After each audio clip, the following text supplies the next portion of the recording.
બોલું કેમ તો મને થોડી ખબર તમે ગલાજા પીડર હું કરો તો ઘરે આંગળી નીચે રાખ ગલાજા પીડરમાં વાય હાંધો તો તમે માર્યો તો તમે મને કેમ પૂછો તમે અત્યારે તું લાઈટ સમી કરો છો અમુક ખાસ માણસોને તમે ફોન ઉપાડો છો બધે ગામમાં એ ભાઈ જોશીભાઈ અમુક ખાસ માણસોને તમે ફોન ઉપાડો ફોન તો મારી મરજી હોય ને મારી ઉપાડો મને મનતા ઉપાડો સાવ કામ પણ લે મારી મરજી હોય ફોન મારો જીવ હોય ને હવારે ફરિયાદ ફોન મારો હે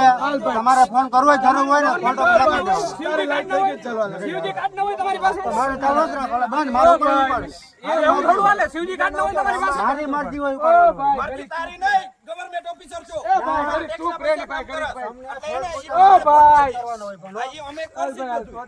તમે ખાસ માણસો કે કામ પાવર તો જો તમે આનો તમે એની પાસે પૈસા લેજો તમે એની પાસે પૈસા લેજો અધિકારી છો તું અધિકારી છો ને તમે એની પાસે પૈસા લેજો ખાસ માણસોને કેમ પૈસા ફોન ઉપાડો છો એ ભાઈ ખાસ માણસોને કેમ તમે ફોન ઉપાડો છો તમે એની પાસે પૈસા લ્યો છો તો ખાસ માણસો કે અહીંયા તમે કેમ કામ કરો છો એમને તમે યારો ભાઈ એને ક્यों નહીં રાખે તમે યારો તમે કોણ છો અધિકારી ક્યાં અધિકારી છો તમે અને આંગ્રેજી ચિંતિત વાત ન કરજે ગવર્નમેન્ટ ઓફિસર છો માન મર્યાદા રાખજે શિસ્ત રાખજે શિસ્તના નિયમ હોય ગવર્નમેન્ટ ઓફિસરના ખાસ માણસો